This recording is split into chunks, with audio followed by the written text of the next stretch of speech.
অনেকেই হয়তো জানেন না এইভাবে লেবুর আচার বানিয়ে সারা বছর জুড়ে সংরক্ষণ করা যায়। কিছু সঠিক টিপস ফলো করলে লেবুর আচার খেতে একটুও তিতা লাগবে না। আর আচারটা যত পুরনো হবে ততই খেতে বেশি মজার লাগবে। চলুন তাহলে রেসিপি শুরু করা যাক। এজন্য আমি এখানে ১ কেজি পরিমাণ লেবু নিয়েছি। লেবুগুলোকে ভালোভাবে পরিষ্কার করে তারপর লেবুর গায়ের পানিটা মুছে মুছে শুকিয়ে নিয়েছি। এই আচার বানাতে অবশ্যই এরকম হলুদ অথবা পাকা লেবু নিতে হবে। সবুজ কালারের লেবু কিন্তু নেওয়া যাবে না। আর অবশ্যই কিন্তু একটু ফ্রেশ ভালো লেবু নেওয়ার চেষ্টা করবেন। এখন একটা প্যানে কিছুটা পানি ফুটিয়ে নিয়েছি। এরকম একটা ছিদ্রযুক্ত চালনি নিয়েছি। হাতের কাছে থাকা যে কোনো ছিদ্রযুক্ত ঝুড়ি অথবা ছাঁকনি নিতে পারবেন। এই ছাঁকনিটাকে গরম পানির উপর বসিয়ে দিলাম। তারপর লেবুগুলো দিয়ে দিলাম। লেবুগুলো সমানভাবে বিছিয়ে দিয়ে তারপর একটা ঢাকনা দিয়ে এটা ঢেকে দিতে হবে। চুলার মিডিয়াম আছে প্রায় ২০ থেকে ২৫ মিনিটের মতো লেবুগুলোকে ভাপিয়ে নিব। খেয়াল রাখবেন প্রত্যেকটা লেবুর গায়ে যেন চারদিক থেকে সমানভাবে তাপ লাগে।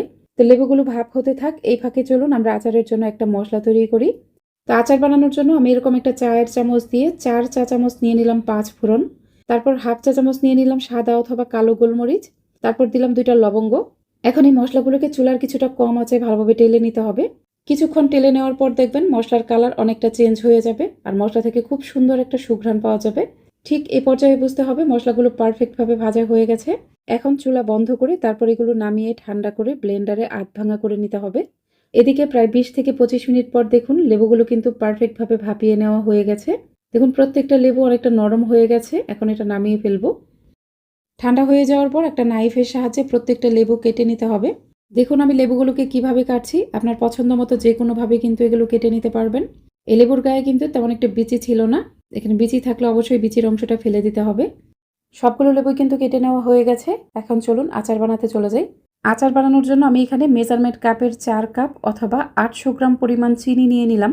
১ কেজি লেবুর জন্য ৮০০ গ্রাম চিনি এখানে পারফেক্ট হবে। তারপর এখানে একই কাপের হাফ কাপ পরিমাণ দিয়ে দিলাম পানি। তারপর এটা চুলার কম আঁচে নাড়তে থাকবো। এখানে একটা বলক আসা পর্যন্ত অপেক্ষা করব।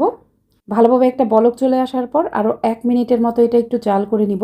তো ১ মিনিট জাল করে নেওয়ার পরেই আমি যে আচারের মশলাটা রেডি করে রেখেছিলাম সেটা দিয়ে দিলাম। তারপর এখানে মরিচের গুঁড়া দিয়ে দিলাম প্রায় ১ থেকে ১.৫ চা চামচের মতো। অথবা আপনারা চাইলে কিন্তু এখানে কাশ্মীরি রেড চিলি পাউডার ব্যবহার করতে পারেন। তাহলে আচারের কালার সুন্দর হবে আর অত বেশি ঝাল লাগবে না। আমি কিন্তু এখানে বড় সাইজের একটা চায়ের চামচ নিয়েছি। এই চামচের হাফ চা চামচের থেকেও বেশি দিয়ে দিলাম বিট লবণ। তারপর দিয়ে দিলাম হাফ চা চামচের থেকেও একটু বেশি পরিমাণ লবণ। অল্প পরিমাণ একটু কালো জিরা দিলাম। আর লেবুর আচারে কিন্তু লবণের পরিমাণ একটু বেশি লাগে। সমস্ত মশলা দিয়ে এই শিরাটাকে আরেকটু জাল করে নিতে হবে।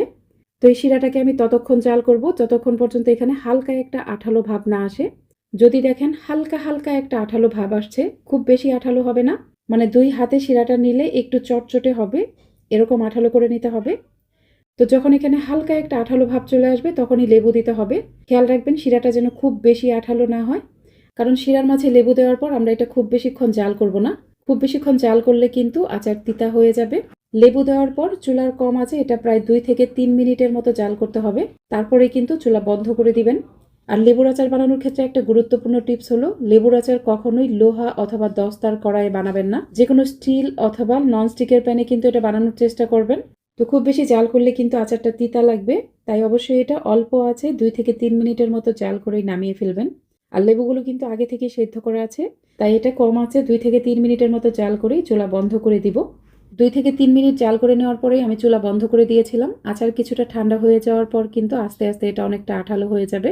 তো আজকের রেসিপি ভালো লাগলে আমার ইউটিউব চ্যানেলটাকে সাবস্ক্রাইব করে পাশে থাকা অল লেখা বাটনটাতে ক্লিক করে রাখবেন। আর ভিডিওটি যারা ফেসবুক থেকে দেখছেন তারা অবশ্যই আমার ফেসবুক পেজটিকে লাইক ও ফলো করে রাখবেন।